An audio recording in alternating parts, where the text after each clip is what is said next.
Along a coastal road, we're traveling to the heart of one of the world's worst nuclear disasters, Fukushima.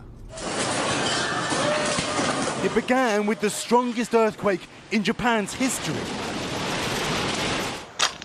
The clock on the beach house, still frozen in time. First the earthquake struck, then the tsunami submerged this third floor. Destruction doesn't describe it. The deadly wall of water engulfing entire communities. Slamming through the walls of Fukushima's power station.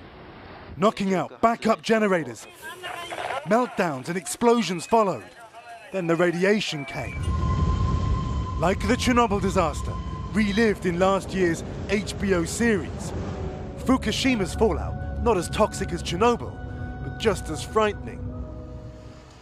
After learning about Chernobyl, this Buddhist priest kept a Geiger counter at his temple, knowing he was near a nuclear plant. This is the radiation. Then his worst fears came true. How did you feel when you saw this? So scared.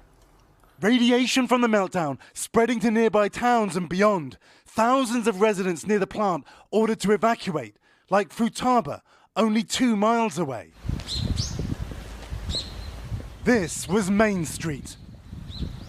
Once home to almost 7,000 people, it's now a ghost town.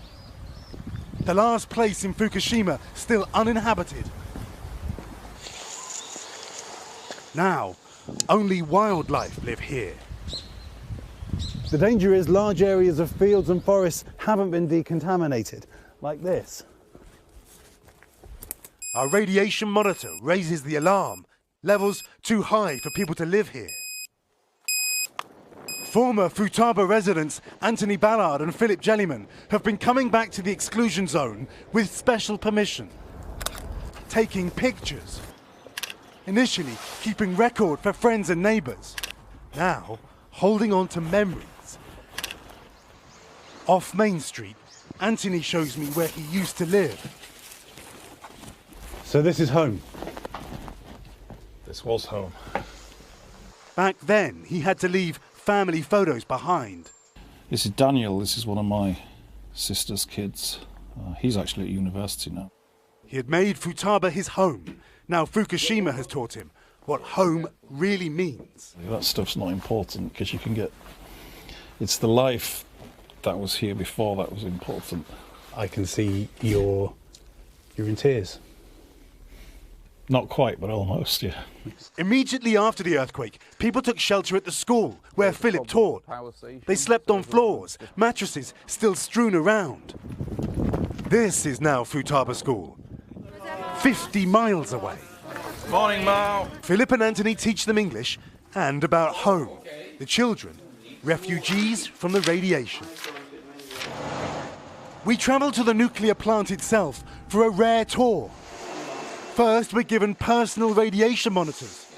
After the meltdown in 2011, the area was so toxic, workers had to wear hazmat suits. Since then, the plant has been stabilized. It is stunning that I can stand here with so little protective gear on. The melted core of the reactors are just there. Deep inside, this video, filmed by robots, shows that melted core, still highly radioactive. Outside, our radiation meter measuring 85 microsieverts per hour and more, the highest of our trip. Safe for short periods. For us to take an even closer look, a little more protection is needed. Are you sure it's safe? Yeah, it's safe. From here, you can still see the scars from 2011.